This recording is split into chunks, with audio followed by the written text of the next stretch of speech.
Greetings all.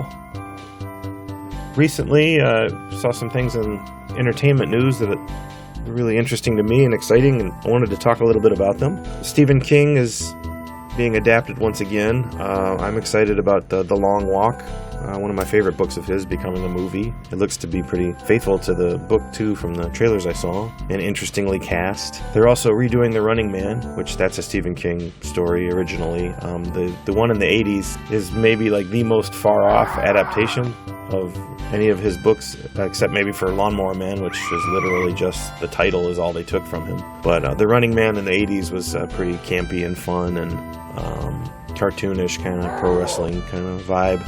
This one's going to be much closer to the book, which is the dystopian capitalist hell future kind of thing. I don't know if they'll go with the ending in the book because it's pretty dark, but I was interested. Anyway, I was reading a little bit about that, and in my reading I discovered they're also redoing The Stand, this will be the third time they've done it.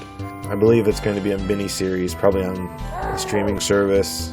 It's a huge book, so obviously to cram it all into one movie would be really difficult.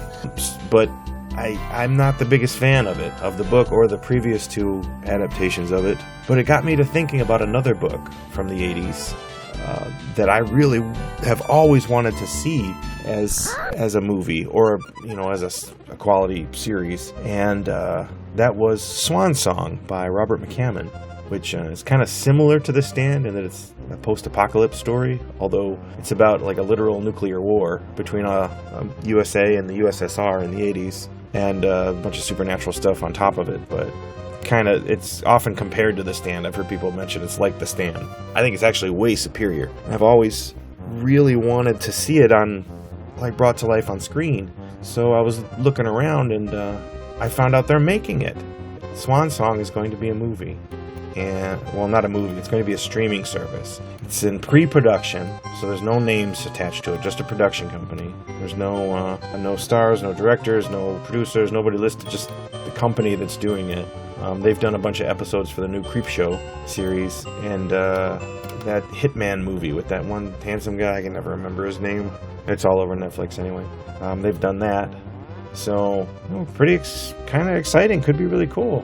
So anyway, I found that out because I did a quick search and found out that that's it. None of his other books have been adapted. One of his short stories was adapted for the Twilight Zone new show, but all these other bangers he wrote in the 80s are not represented in cinema, and that's just a shame because the guy was just killing it for years.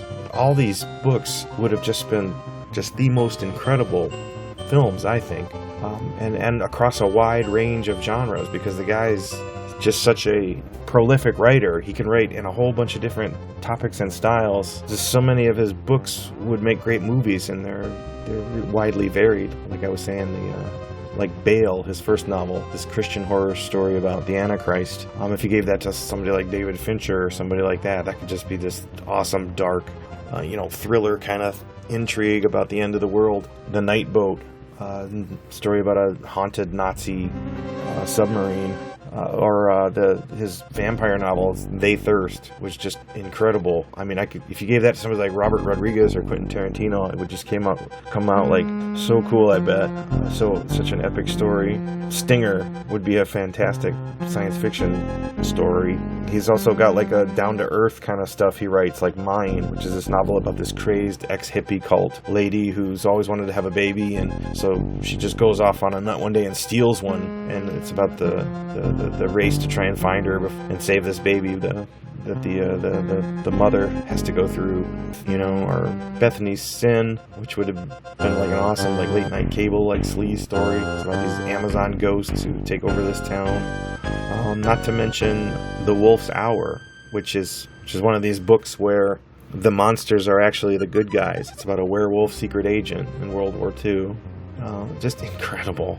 So many of these are so good, and it's not like nobody knows this guy. He won like a ton of awards, and a bunch of these were bestsellers. Not all of them, but a bunch of them were. And he's just kind of washed from history because he never got into like the pop sphere by becoming a movie or a TV show or anything like that. And since Hollywood's now remaking Stephen King for the third time, I think it'd be great if they discovered Robert McCammon and made him like a household name.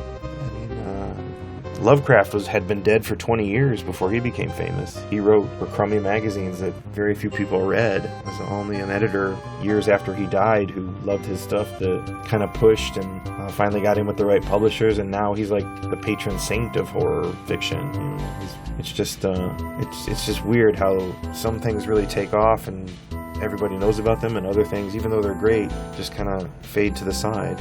So anyway, I gotta make more talking videos, and that's what I made, and that's what I think. And shout out in the comments if you got any ideas about this kind of stuff. And thanks always for watching. If you like or subscribe, check out video games and music stuff that I do here online. Thank you very much.